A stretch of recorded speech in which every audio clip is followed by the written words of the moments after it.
السلام علیکم. وعلیکم السلام ورحمۃ اللہ. جی میں ٹھیک ہوں. سو آپ رہے ہیں کیا؟ نہیں نہیں نہیں نہیں میں سو نہیں رہا ہوں.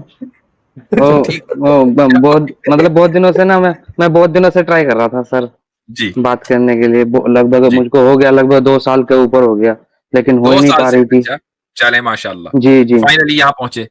جی جی میں آپ کا 1 منٹ لے سکتا ہوں سر؟ 1 منٹ 1 بس. منٹ تو لے لیا آپ نے آلریڈی, اب آگے بات کریں. جی جی وہ کیا ہے نا تو مجھ سے گناہ گھبرائیں ہو گیا نہیں سر. آپ لمبا سانس لیں, گھبرانے کی ضرورت نہیں ہے. جو بات کہنی ہے کھل کر کہیے, نو ٹینشن.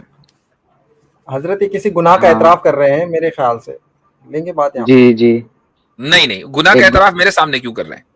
نہیں میں مطلب ہوا ہے لیکن اب مطلب پہلے جو چھوٹا چھوٹا گناہ ہوتا تھا تو اس پہ بھی مطلب اللہ کے سامنے بہت ہی وہ ہوتا تھا, توبہ کر لیتا تھا میں.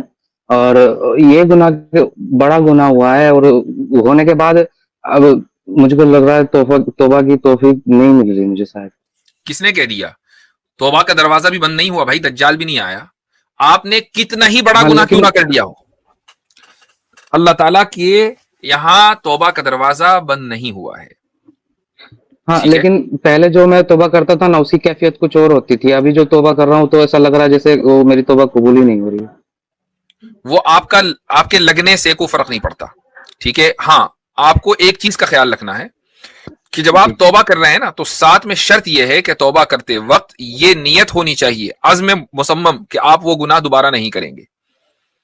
ٹھیک ہے, اگر آپ کے ذہن میں یہ ہے کہ چلو توبہ کر لیتے ہیں پھر اس کے بعد کوئی ٹینشن نہیں, مطلب یہ کہ ذہن میں آپ کے دل میں کوئی ریگریٹ نہیں ہے, تو پھر ایسی توبہ قبول نہیں ہوتی ہے. لیکن اگر دل میں ریگریٹ ہے اور یہ ارادہ ہے کہ آئندہ کبھی ایسا نہیں کریں گے تو انشاءاللہ توبہ قبول ہوگی. لیکن ہاں ٹھیک ہے, وہ تو ہے میرے دل میں اندر سے تو نہیں کرنے والا وہ کام تو. لیکن پھر بھی جو پہلے چھوٹا بھی گناہ ہوتا تھا نا تو ایک دم مطلب رونا آ جاتا تھا, اور ابھی تو ایسا نہیں آ رہا ہے. اس کے لیے ضروری ہے کہ آپ کسی علاقے میں کسی نیک شخص کی خدمت میں جا کر کچھ وقت گزاریں. مثلا وقتاً فوقتاً جاتے رہیں, اگر آپ روزانہ نہیں جا سکتے, کبھی ہفتے میں میں. کام میں اپنی جگہ سے نا اب دوسرے علاقے میں کام کرتا ہوں. میں اتر پردیش کا رہنے والا ہوں انڈیا میں, اور میں کیرل میں کام کرتا ہوں. یہاں پہ پورا ملیالی ہے نا, وہ ان کی لینگویج بھی الگ رہتی ہے, تو کوئی بس نہیں, کام ہی ہوتا ہے. لینگویج بیریئر کچھ نہیں ہوتا. آپ مسجد میں تو جاتے ہی ہوں گے, کیرلا میں بھی مسجد ہے بھائی, ہے نا, مسجد جی میں جی جاتے مسجد ہوں میں تو جاتا ہوں. گے. مسجد میں دیکھیں وہ بندہ کون ہے جو 5 نمازوں میں پہلی صف میں امام کے پیچھے کھڑا ہے. ٹھیک, اس کے پاس جا کے روزانہ مسافہ کر لیں دن میں 5 وقت, انشاءاللہ آپ کی دل کی کیفیت بدل جائے گی. چلے بھائی, چلے گئے, سائڈ ڈراپ ہو گئے. چلے گئے, اوکے. اسد, کیا نام ہے ان کا؟ اسد وزیر. وزیر.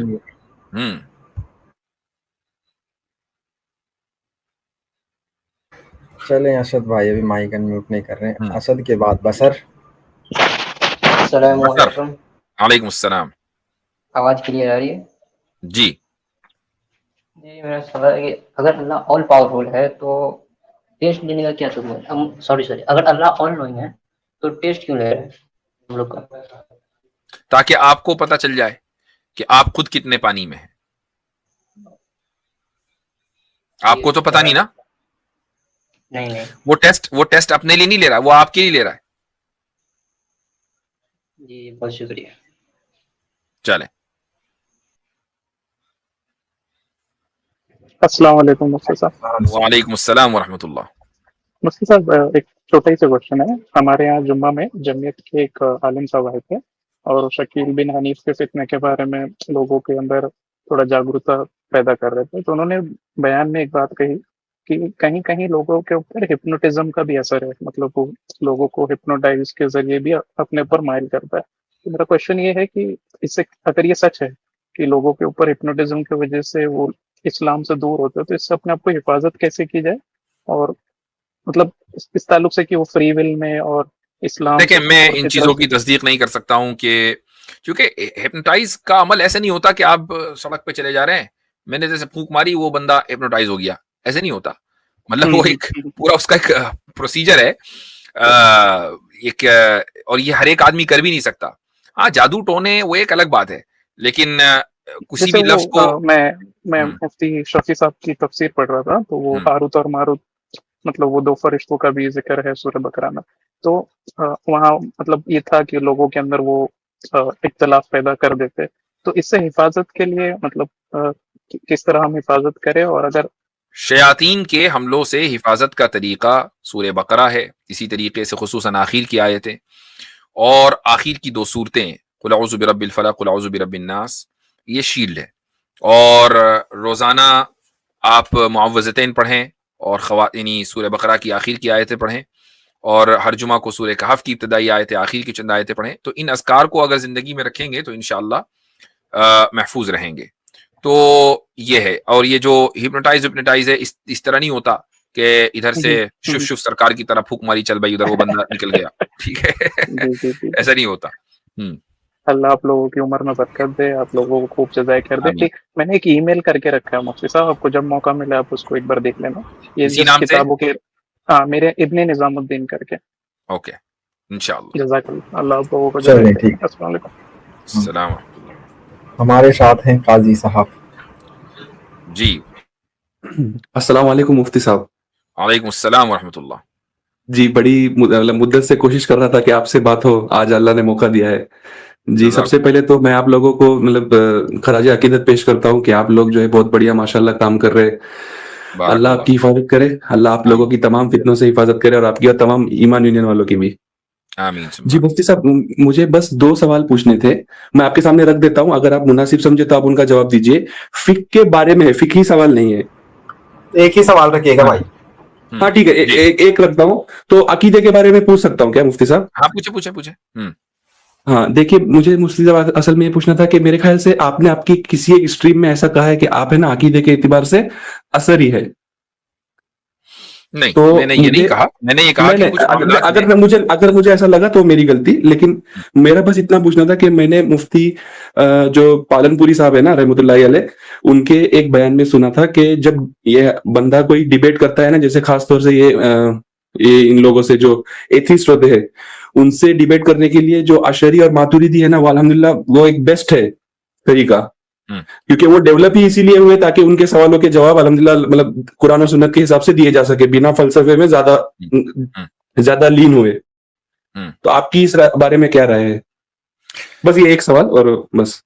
دیکھیں ایسا ہے کہ اشعری اور ماتوریدی اس میں کوئی شک نہیں ہے کہ ان کے یہاں عقلی دلائل بہت زیادہ پائے جاتے ہیں, اور میں مسئلہ صفات میں یعنی یہ آپ کہہ سکتے ہیں کہ بہت سے علماء کی طرح ترجیح دیتا ہوں, پریفرنس دیتا ہوں اثری انڈرسٹینڈنگ کو.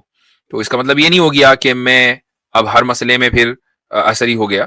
میں ان تینوں اسکولز آف تھاٹ کو اہل سنت والجماعت کا اہم ترین حصہ مانتا ہوں, اور میں جن کا آپ نے حوالہ دیا وہ میرے مشفق استاد رہے ہیں حضرت مولانا مفتی سعید پالن پوری نور اللہ مرقدہ, اور یہ چیز ہم نے انہی سے سیکھی ہے کہ یہ تینوں ہی اسکول آف تھاٹ دراصل اہل سنت والجماعت کے ہیں, اور الگ الگ مقاصد سے یہ وجود میں آئے تھے. تو معتزلہ وغیرہ کا مقابلہ کرنے کے لیے اشعری آئے. تو بہرحال یہ ایک لمبی ہسٹری ہے, تو میں اپنے آپ کو یہ نہیں کہتا ہوں کہ میں اثری العقیدہ ہوں.